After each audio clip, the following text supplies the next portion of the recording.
Hayotda bitta eng katta haqiqat borda. Bu juda ham fakt. Har qanday qiz bola yaxshi niyat qiladi. Kelin bo'lishidan oldin yaxshi kelin bo'lay, baxtli inson bilan birga bo'lay, insonlar havas qiladigan kelin bo'lay deb niyat qiladi. Hech qachon hech qaysi qizni eshitmaganman, yomon niyat bilan men borgan joyimda ajrashiy, yo yomon kelin bo'lay, yo qanaqadir baxtsiz bo'lay degan niyatlarni qilmaydi. Har qanday qiz o'sha turmush o'rtog'ini orqasidan keladi. O'sha turmush o'rtog'i uchun o'sha oilaga boradi va u uchun hamma narsaga tayyor bo'ladi. Hamma narsaga. U uchun chidaydi. O'sha oilani bor yo'g'iga ham, hamma insonlar, hamma qarindosh urug'ini qosh-qovog'iga ham, ish yumushlari, umuman qo'yingki hamma qiyinchiliklarga chidaydi shu inson uchun. Agar o'sha inson uni hammadan himoya qilib, "Men seni yoningdaman" desa, o'sha qiz, o'sha kelin umrini oxirigacha birga yashaydi. Boshqalar yomon bo'lgan taqdirda ham.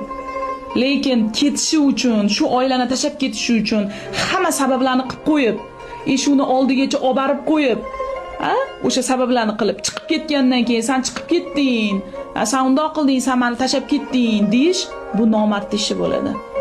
Bitta ayol, bitta qiz siz uchun bir oilani tashab boshqa begona oilaga siz uchun kelyaptimi?